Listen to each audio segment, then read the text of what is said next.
UIDAI అంటే ఆధార్ 2 కోట్ల ఆధార్ నంబర్ని డీయాక్టివేట్ చేసింది. నవంబర్ 26 బుధవారం నాడు ఈ డిసిషన్ తీసుకుంది. మీరు కూడా సరైన జాగ్రత్త తీసుకోకపోతే మీ ఫ్యామిలీ మెంబర్ యొక్క ఆధార్ నంబర్ని ఎవరో మిస్యూజ్ చేసుకోవచ్చు. మీకు రావాల్సిన పెన్షన్, సబ్సిడీస్ ఫ్రాడ్స్టర్స్ తీసుకోవచ్చు. ఫేక్ బ్యాంక్ అకౌంట్స్ క్రియేట్ చేసి లోన్ కూడా తీసుకునే అపాయం ఉంది.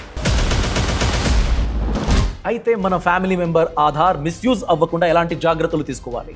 మై ఆధార్ పోర్టల్లోకి వెళ్ళి ప్రాక్టికల్గా స్టెప్ బై స్టెప్ నేనైతే ఎక్స్ప్లెయిన్ చేస్తా. ఈ వీడియో చూస్తూ మీరు కూడా దాన్ని ఇంప్లిమెంట్ చేసుకోవచ్చు. సో వీడియో ఎండ్ వరకు తప్పక చూడండి. నమస్కారం, నేను అభిషేక్ రామప్ప.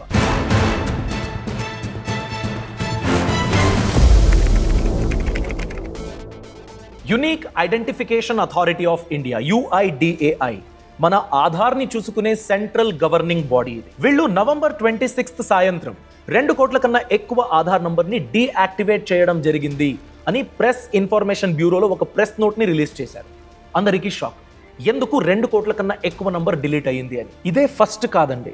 జూలై 16, 2025 అంటే 4 నెలల ముందు కూడా 1,17,00,000 వరకు ఆధార్ నంబర్ని డీయాక్టివేట్ చేయడం జరిగింది. అంటే గత 4 నెలలో 3,17,00,000 ఆధార్ నంబర్ని డీయాక్టివేట్ చేయడం జరిగింది. కేంద్ర ప్రభుత్వం ఈ నిర్ణయం ఎందుకు తీసుకుంది?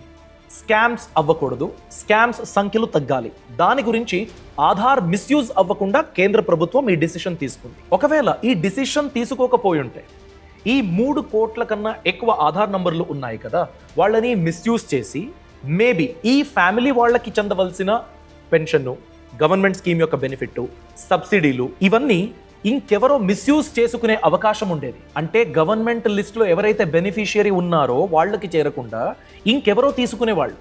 దీని గురించి ఆ ఫ్యామిలీకి అస్సలు తెలియక కూడా పోవచ్చు. అయితే యాక్చువల్ ప్రాబ్లం ఏంటి? ఎవరో ఒకరు చనిపోయారు అనుకోండి, వాళ్ళకు ఒక ఆధార్ నంబర్ ఉంటుంది, వాళ్ళ బయోమెట్రిక్ డాటా కూడా గవర్నమెంట్ దగ్గర ఉంటుంది. ఆటోమేటిక్గా వాళ్ళు చనిపోయారు కాబట్టి ఈ ఆధార్ నంబర్ని డీయాక్టివేట్ చేయాలి అనే ఒక మెకానిజం ఇప్పుడు మన దేశంలో లేదు. ఇలాంటి చనిపోయిన వాళ్ళ ఆధార్ డేటాని మిస్యూజ్ చేసుకుని స్కామ్స్టర్స్ వాళ్ళ ఫ్యామిలీకి చేరవలసిన ఏదైతే పెన్షన్ ఉంటుందో, సబ్సిడీ ఉంటుందో దాన్ని మిస్యూజ్ చేసుకునే వాళ్ళు. అలానే ఐడెంటిటీ థెఫ్ట్ చేసి, అంటే చనిపోయారు ఒకరు, లేదు ఆ వ్యక్తి ఇంకా బ్రతికే ఉన్నారు అనేటట్టు డీటెయిల్స్ని క్రియేట్ చేసి ఆ ఆధార్ నంబరు, బయోమెట్రిక్ మిస్యూజ్ చేసుకుని ఫేక్ అకౌంట్ క్రియేట్ చేయడం, లోన్స్ తీసుకోవడం, స్కామ్ యాక్టివిటీస్లో వాడుకోవడం, ఇలాంటివన్నీ చేస్తూ ఉండేవాళ్ళు. దీనంతటికీ ఒక ఫుల్ స్టాప్ పెట్టాలని గవర్నమెంట్ ఆఫ్ ఇండియా UIDAIకి ఒక డైరెక్షన్ ఇచ్చింది. ఏంటి ఆ డైరెక్షన్ను? డేటాబేస్ క్లీనప్ చేయండి. దాని గురించి UIDAI అంటే ఆధార్ అథారిటీ ఉంది కదా, వాళ్ళు register general of India, states మరియు యూనియన్ టెరిటరీస్ ఏవైతే ఉన్నాయో వాళ్ళ నుంచి కొన్ని డాటాని తీసుకుంది. మీ దగ్గర రిజిస్టర్ అయి ఉన్న డాటాలో ఎవరైతే చనిపోయారో దాని గురించి డాటాని మీరు అప్డేట్ చేయాలి.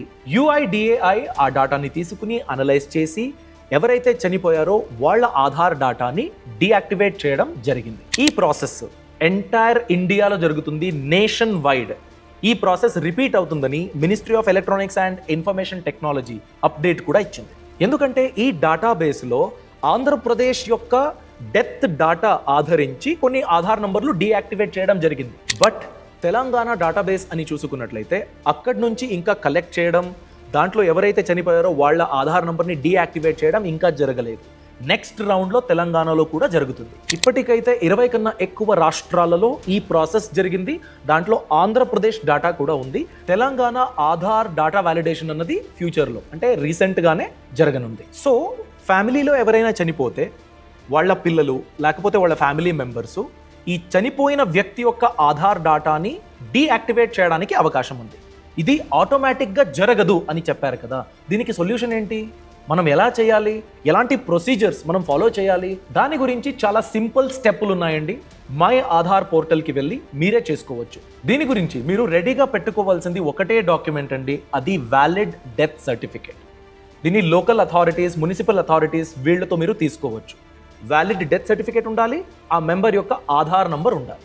ఇవి రెండు ఉంటే మీరు ఈ ప్రాసెస్ని చేయొచ్చు. దానికి మీరు ఫాలో అవ్వాల్సిన ప్రాక్టికల్ స్టెప్పులు ఏంటి? ముందు మీ బ్రౌజర్లో UIDAI వెబ్సైట్ ఓపెన్ చేయండి. uidai.gov.in ఓపెన్ అవుతుంది. లాంగ్వేజ్ సెలెక్ట్ చేసుకోండి. దాని తర్వాత హోమ్ పేజ్లో my Aadhaar, about UIDAI, ecosystem ఈ ఇంటర్ఫేస్ వస్తుంది. దీంట్లో కొన్ని ఆప్షన్స్ వస్తూ ఉంటాయి. మీరు my Aadhaar one portal for all online services దాని మీద క్లిక్ చేయండి. లేకపోతే myAadhar.uiDAI.gov.in దీన్ని కూడా మీరు టైప్ చేయొచ్చు. దాన్ని క్లిక్ చేసినట్లయితే లాగిన్ పేజ్ ఓపెన్ అవుతుందండి. ఈ లాగిన్ పేజ్లో welcome to my Aadhaar, login with Aadhaar and OTP అనే ఒక ఆప్షన్ రైట్ సైడ్లో కనిపిస్తుంది. అక్కడ లాగిన్ మీద క్లిక్ చేయండి. నెక్స్ట్ ఆధార్ నంబర్ ఎంటర్ చేసినట్లయితే క్యాప్చా అడుగుతుంది. క్యాప్చా ఎంటర్ చేయండి. లాగిన్ విత్ ఓటీపీ అనే ఆప్షన్ క్లిక్ చేస్తే ఆధార్కి లింక్ అయి ఉన్న మొబైల్ నంబర్కి ఒక ఓటీపీ వస్తుంది. దాన్ని ఎంటర్ చేయాలి. సర్వీసెస్ గురించి ఒక ఇంటర్ఫేస్ ఓపెన్ అవుతుంది. Address update, downloading Aadhaar PVC కార్డ్ని ఆర్డర్ చేయడం, lock or unlock biometrics, document update ఇవన్నీ ఆప్షన్స్ ఉంటాయి. స్క్రాల్ డౌన్ చేస్తే generate virtual ID, report death of a family member ఈ ఆప్షన్లో కనిపిస్తాయి.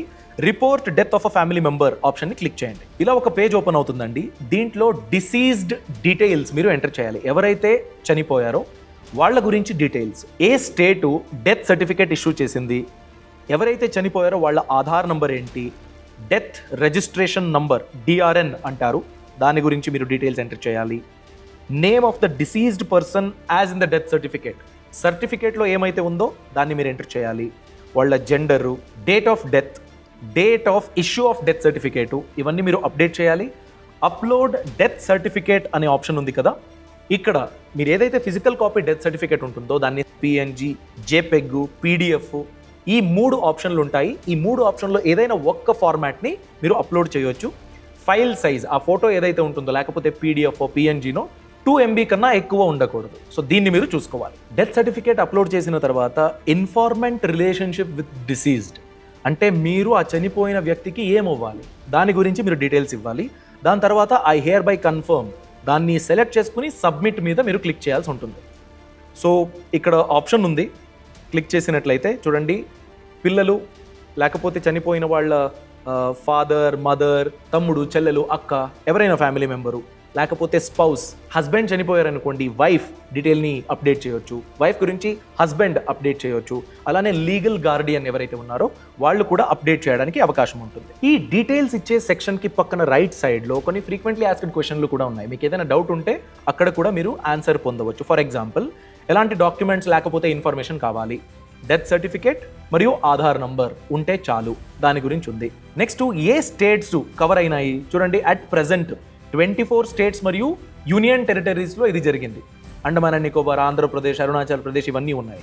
ఇక్కడ తెలంగాణ లేదు. అంటే తెలంగాణ వాళ్ళు ఇప్పుడు వాళ్లే వాలంటరీగా చేయాలనుకున్నా కూడా ఆ ఫెసిలిటీ లేదు. ఆ ఫెసిలిటీ అప్డేట్ అవ్వగానే తెలంగాణ వాళ్ళు కూడా ఇలా వాలంటరీగా ఆధార్ నంబర్ని డీయాక్టివేట్ చేయడానికి అవకాశం ఉంటుంది. Next question frequently asked, what is the time line of such deactivation అంటే 90 డేస్లో ఈ డీయాక్టివేషన్ ప్రాసెస్ అన్నది కంప్లీట్ అవుతుంది. దాని గురించి ఎఫ్ఏక్యూలు ఉన్నాయండి. వేరే ఏదైనా క్వశ్చన్ ఉన్నా కూడా అక్కడ మీరు ఆన్సర్ పొందవచ్చు. ఇదండి ప్రొసీజర్.